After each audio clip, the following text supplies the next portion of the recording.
Здравейте хора, аз съм Дарксайдер и днес ще играем една нова игра. Тя се нарича MyFreeZoo. В нея вие си построявате зоопарк, който развивате. Купувате животни за него, печелите животни, слагате растения, слагате контейнери и да разбавя малко за контейнерите е малко отчаяващо, но после за хората, защото като слагате и все още нови и нови животни, така ви получавате повече хора. Ето тук са хората, понеже не съм влизал от вчера. Не ми са с много хора. И ще видите като нахраня всичките животни, колко ще станат повече. И само да кажа, има звуци от животни, които може да ви подразнят. Или да ви изплашат.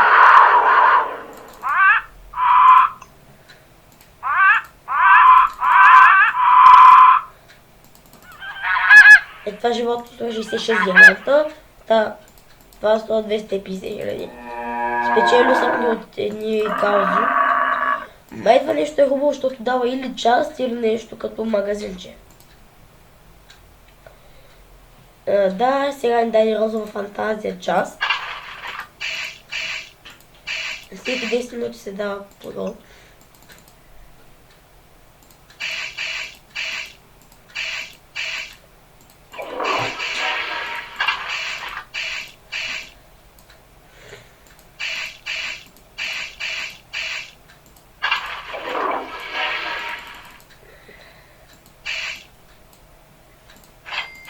Ето вижте как се увлечават хората.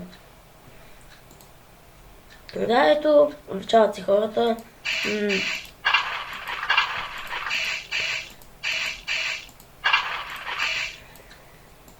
Накрая като нахраня животни ще отворим и ускорителя.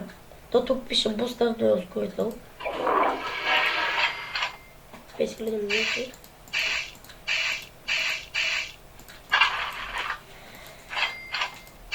Този акаунт ми е стар, той сте правили преди 2 години. Един мой приятел ми беше казал, Маля, ще играеш с този стар акаунт. И аз казах, не, това е акаунт на прадядо ми, просто аз го развивам. Това е само на базик. Това е мой акаунт, аз съм си го развивал, не използвам хакове. Както казах, за тия хубавите животни, където са скъпите и диамантите, съм ги печелил с... да. Печелил с тия каузи. Чакайте, къде беше за звука? Да.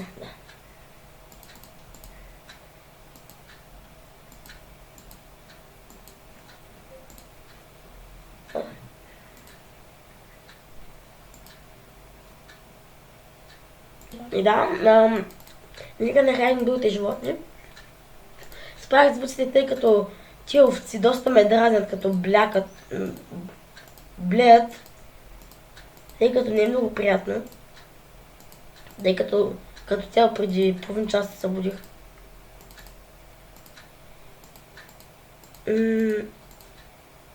Да, скоро мисля, че ще има нов клип на Hero Zero. Ето вижте от 17 как ми станаха на 31.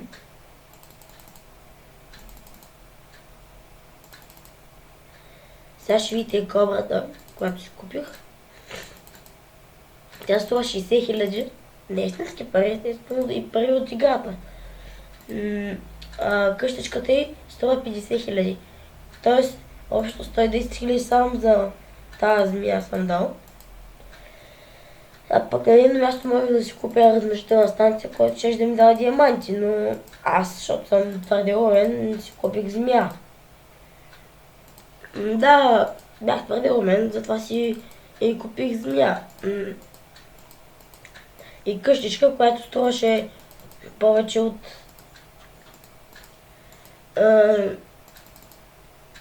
да, повече от едно хубаво животно, повече от един хипопотам.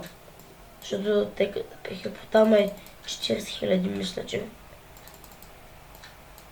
Те понякога май ги намалят. Сега като оправите животни, за накрая ще оставя змията. тъй като най-много ми харесва. Това всичкото, както казах, са от тия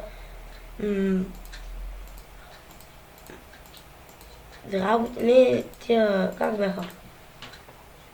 Да, каузи. От тия каузи съм спечелил, точно от тия съм спечелил тая гъска.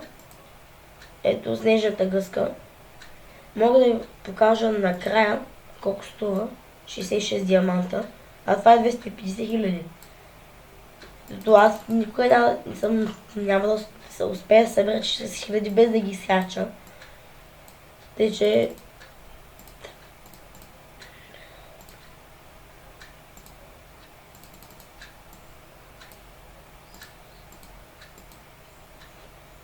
нямам се да ви харесва как съм го направил тук. Тук нарочно го направих така, тъй като исках да освободя място. Да. Ето аз си бях спечелил, не си бях, а бях спечелил воден фонтан. Това е... как да ви обясня?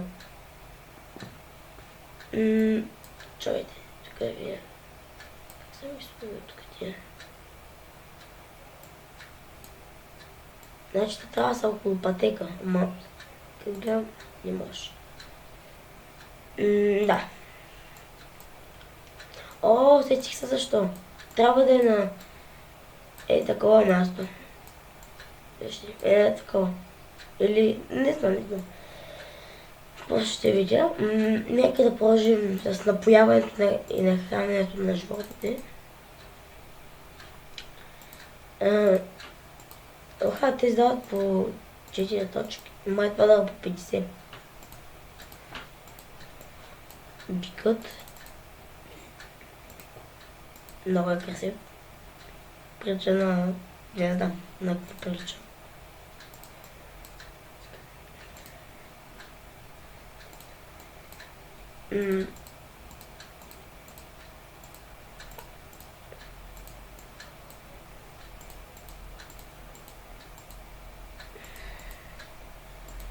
Сега, както ви казах, само моите неща ми останаха тук. Ама някъде се е появило някое цвете за поливане отново. И да го полем, но ще имаме... Да. Ето вижте, станаха 51 душите вече. Сега да нахраним змията. Ето това е тя. Максимум по 2-3 змии може. Една мъжка, женска и бебе. Да, ето да я нахраним. Тя не издава звук, но аз без това съм успела. Ето това е клетката на другата клетка, която не е оборудвана. Това да е красиво, особено става с мишчица.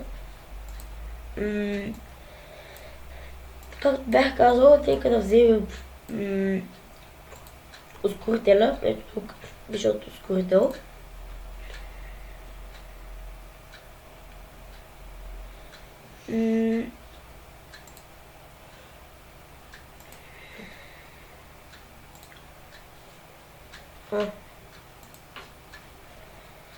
Заек. Да, както гледам само заекът е част. Проверям частите. Да, се сетих съм. Сложим и тия огън ленти.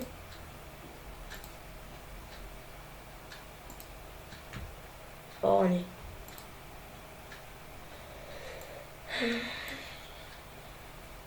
Нека им някой част да имам. Имам 2 части. 3.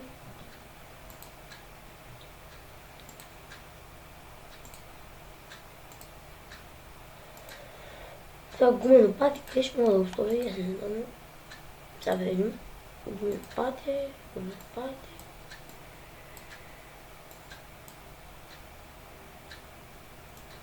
Много са ми патенци. Значи можем да сложим цветята. И знаете хора, нещо се случи. Мисля, че Бандикама спря след като е 10 минути, но аз го правих. Ще да е малко грубо, без да кажа чао. Затова продължавам клипа и да си кажа, че това ще бъде от клипът. Ако искате нещо да питате, пишете в коментарите. И до скоро!